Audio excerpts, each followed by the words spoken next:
মোবাইলের অত আমি এক্সপার্ট নয়, অতটা আমি বুঝি না।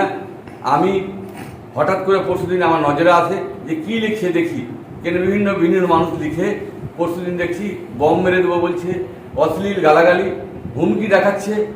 আমাদের কি অপরাধ আমি এটা বুঝতে পারলাম না, কোথায় থেকে কে করছে সেটাও জানি না। আমরা নাম্বার আছে, আপনার নাম্বারটা দেখে নিন, এবং আমাদেরকে বারবার করে এই হুমকি দিয়েছে, রাগও দিয়েছে। আমরা কিন্তু প্রশাসন এবং আপনাদের মিডিয়া ভাইকে বলবো, আপনারা এর সুব্যবস্থা হয় সেই ব্যবস্থা আপনারা। হুমকিটা কি আপনাকে দেওয়া হচ্ছে না পরিবারকে দেওয়া হচ্ছে? পরিবার হ্যাঁ, একটা ফোন থেকে বারবার আসছে। না, লেখা ছিল, হুমকিটা লেখা ছিল। হুমকিটা কি আপনাকে দিচ্ছে না পরিবার সহ? মানে সবাইকেই হুমকি দিচ্ছে, বম মেরে দেবো। মানে কি একজন থাকবে না, একাধিক লোক থাকবে, তাকে সবকে বম মেরে দেবে। আমার সে যে সিকিউরিটি থাকে, আমার সঙ্গে ফোর্স থাকে, তারও মেরে দিতে পারে। এবং তার আমার সঙ্গে আমার অনেক শুভাকাঙ্ক্ষী লোক আছে, তারা থাকে, তাদেরকে মেরে দিতে পারে। সেই হুমকি বারবার দিচ্ছে। দেখুন, নিমতি থেকে ঘটনা যুক্ত হতে পারে। কারণ হলো যে তারা নিশ্চয়ই, নাহলে একবার করার পরে সাহস না কি করে পায়। তাই প্রশাসনের দৃষ্টি আকর্ষণ করছি, শিগগির ব্যবস্থা করে তার কঠোর ব্যবস্থা করে সেই ব্যবস্থা করছি। এই বিষয়টি কি ঊর্ধ্বতন নেতৃত্বকে জানিয়েছেন? হ্যাঁ, এই বিষয়টি ঊর্ধ্বতন। দেখুন, আমি কালকে এফআইআর করেছি, উত্তর ভবনকে আমরা অবশ্যই জানাবো।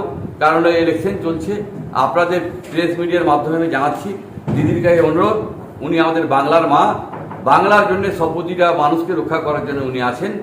আমরা চাইবো অবশ্যই রক্ষা করবে এবং তার কঠোর ব্যবস্থা করবে, এই আশা রাখছি। আপনি একজন প্রাক্তন মন্ত্রী এবং বর্তমান বিধায়ক, আপনার উপরে বারবার এরকম হুমকি আসছে, আপনি নিরাপত্তা নিয়ে বাংলার মুখ্যমন্ত্রীকে কি দাবি জানান? দেখুন, নিরাপত্তা যথেষ্ট দিয়েছে।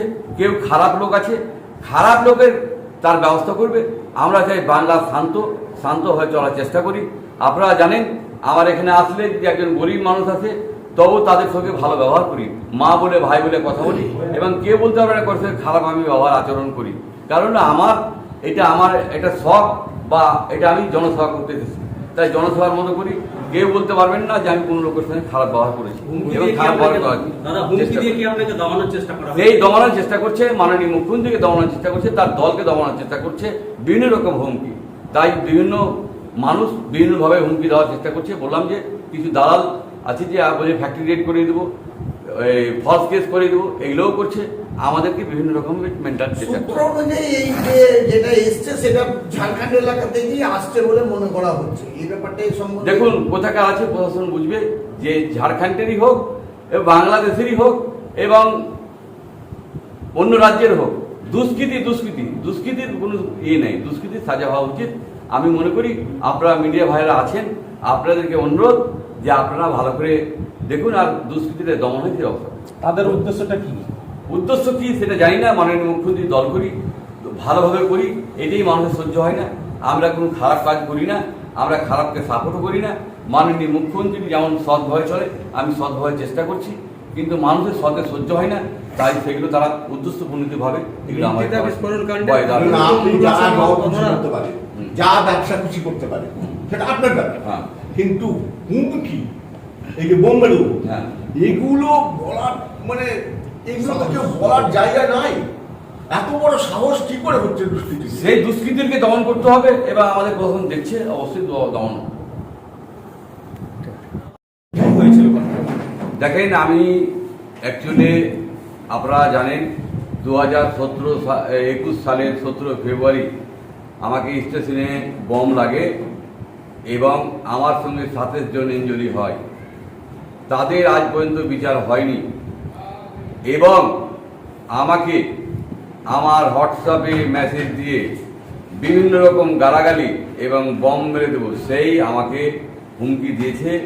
এবং আমরা চাইব, আমার ছুটি থানায় আমি এফআইআর করেছি, এই জিডি করেছি, জেনে আর পূর্ণাঙ্গ তদন্ত হয়ে তাদের প্রতি কঠোর ব্যবস্থা নেয়।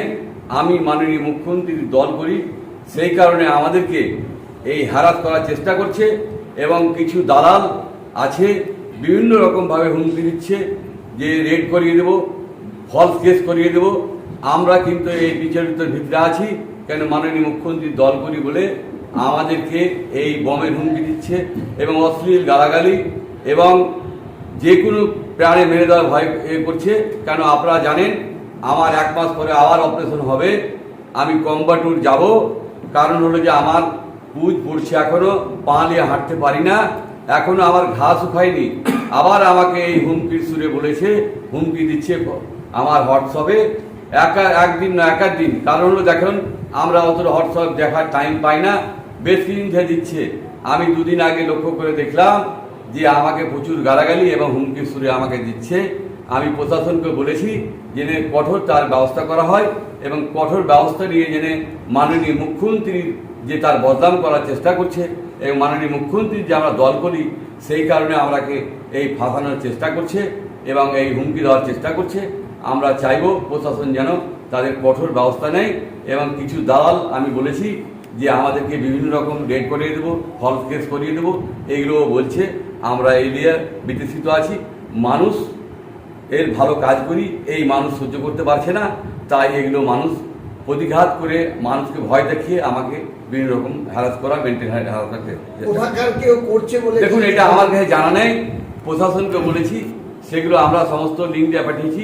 মোবাইলটা আপনাদেরকে দেখাতাম, মোবাইলটা আমি থানায় দিয়ে পাঠিয়েছি এবং আমি সমস্তগুলোকে আমি স্ক্যান করেছি, আপনাকে সকলকে দেখাতে পারবো এবং এফআইআর নিয়েছি। এফআইআর আপনারা দেখুন, কারণ আমরা সবসময় স্বচ্ছভাবে থেকেছি, স্বচ্ছভাবে ব্যবসা করি এবং তাই আমরাকে বিভিন্ন অ্যাঙ্গেল থেকে আমাদেরকে হুমকি দেওয়া হচ্ছে এবং হোয়াটসঅ্যাপে মেসেজ দিয়ে আমাদেরকে যেভাবে হুমকি দিচ্ছে, এটা প্রাণের ভয়। পুরো বাড়ির লোক আতঙ্কিত এবং এলাকার কিছু আমার অনুগ্রামের আতঙ্কিত যে এই ধরনের বারবার হলে মানুষ বাঁচবে কী করে এবং মানুষের নিরাপত্তা কোথায়।